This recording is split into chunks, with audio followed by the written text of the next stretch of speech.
Hi, I'm Mike Quincy. I'm here at Consumer Reports Automotive Test Center, and we just bought a 2023 Toyota Crown Limited. So just like all cars at Consumer Reports, we bought the Crown anonymously. We go to dealerships just like everybody else, and we buy the trim line that most people buy. And testing the most popular trim gives us an idea of the kind of car that you're going to drive. It stickers at $45,500. We added a couple of small options, and with the destination, it came to $47,583. So the Crown replaces the Avalon. The big difference between the Crown and the Avalon, however, is that all Crowns come standard with all-wheel drive. And the standard powertrain is a 2.5-liter four-cylinder, makes about 236 horsepower. So the look of the Crown is a little deceiving because really it does look like it's a hatchback. But there's a trunk here. Now the opening of the trunk is pretty small and it's a very deep trunk. So you think, well, maybe that allows you to haul a bunch of stuff, but the truth is that when you put something far into the trunk, it's really hard to reach. However, to increase luggage space, the rear seats do fold down, but that doesn't create a really flat storage area.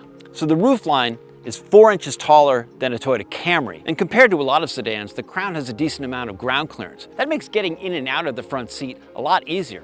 I find the seats pretty comfortable. There's lots of power adjustments. It's nice perforated leather. There's two-way lumbar. However, when we're testing any car, we have all different types of people, all different types of body types that weigh in on seat comfort and access and usability and all that. And so far, my colleagues have had really mixed reviews about the Crown seats. Some call them too firm and they're ready to give up after only about a 30-minute drive. Others find them super comfortable and easy to live with. Most of the Crown's controls are pretty straightforward. It's really nice that there's so many hard buttons for the climate system. There's a rotary knob for the audio system, which is really nice, especially for your passenger. And then we've got the shifter. If you've ever driven a Prius before, you know the routine. Move the lever to the left and down to put it into drive. Move it to the left and up to put it in reverse.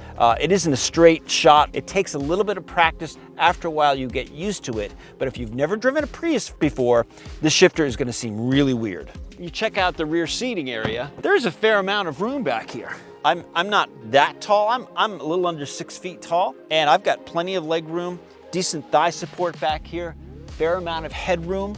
It's probably comparable to a mid-sized SUV in terms of overall room. However, the styling of the Crown will definitely compromise some taller people's headroom. We're gonna see how it pans out with our taller drivers as they get into this back seat and they assess the comfort.